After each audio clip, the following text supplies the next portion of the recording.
امریکہ اور ایران کے درمیان ایک اور جھڑپ۔ امریکی فورسز کا ایرانی جزیرے قشم میں فوجی تنصیبات پر حملوں کا دعویٰ، جبکہ ایرانی پاسداران انقلاب نے امریکی اہداف پر میزائل اور ڈرون حملوں کا دعویٰ کیا ہے۔ ایرانی میڈیا کے مطابق پاسداران نے امریکی 5th fleet headquarter, air base اور ہیلی کاپٹر کو نشانہ بنایا۔ پاسداران کے مطابق کارروائی امریکی حملوں کے جواب میں کی گئی۔ ایران کے سابق رہبر اعلیٰ آیت اللہ خامنئی کی تدفین کی تیاریاں اور پاکستان سمیت دنیا بھر سے 2 کروڑ افراد کی تدفین میں شرکت متوقع۔ ہلاکت کو 3 ماہ گزر جانے کے بعد علی خامنئی کی تدفین کا باضابطہ طور پر اعلان سامنے آیا۔ تہران میونسپلٹی کے مطابق ممکنہ طور پر ذی الحج کے اختتام اور محرم کے آغاز یعنی تقریباً 2 ہفتے کے بعد تدفین کی جائے گی۔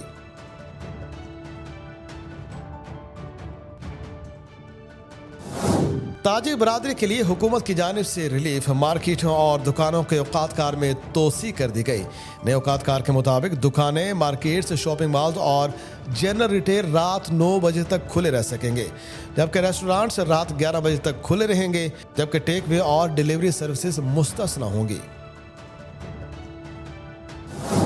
آئندہ بجٹ میں خرید و فروخت پر ٹیکس میں بڑی کمی کی تجاویز۔ ریل اسٹیٹ اور تعمیراتی شعبے کو فروغ دینے کے لیے فائلر کے لیے غیر منقولہ جائیداد خریدنے پر ٹیکس کی شرح 1.5% سے کم کر کے 0.25%، جبکہ غیر منقولہ جائیداد فروخت پر ٹیکس 4.5% سے کم کر کے 1.5% کرنے کی تجویز دی گئی ہے۔ موت سفر کی سہولت پالیسی پر غور شروع۔ پالیسی کو پیٹرولیم مصنوعات کی قیمتوں سے مشروط کرنے کا فیصلہ۔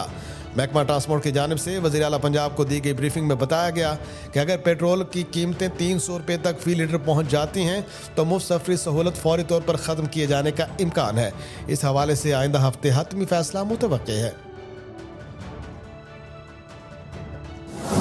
آئندہ مالی سال کے لیے کم از کم ماہانہ اجرت 45,000 روپے مقرر کرنے کی سفارش۔ پائٹ کی رپورٹ کے مطابق کم از کم اجرت کی پالیسی اب صرف لیبر ڈپارٹمنٹ تک محدود معاملہ نہیں رہی، بلکہ یہ گھریلو قوت خرید، غربت کے خدشات، غیر رسمی روزگار، مقامی طلب، پیداواری ترغیبات اور مجموعی سماجی استحکام پر براہ راست اثر انداز ہوتی ہے۔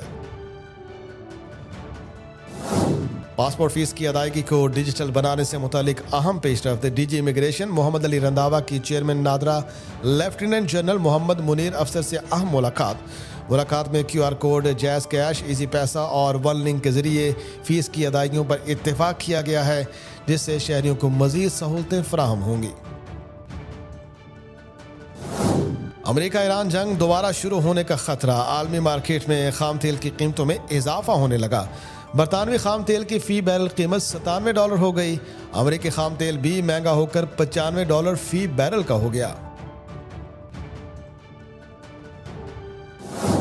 بجلی کے بلوں سے ستائے عوام کے لیے خوشخبری۔ وزیر توانائی اویس لغاری کے مطابق دوپہر کے اوقات میں سولر سے بھی کم نرخ پر بجلی فروخت ہوگی۔ کہا یہ سچ ہے کہ فکسڈ چارجز ڈبل ہوئے ہیں۔ اگر سبسڈی ملتی رہی تو 5 سے 6 روپے فی یونٹ بجلی کی قیمت کم کرتا رہوں گا۔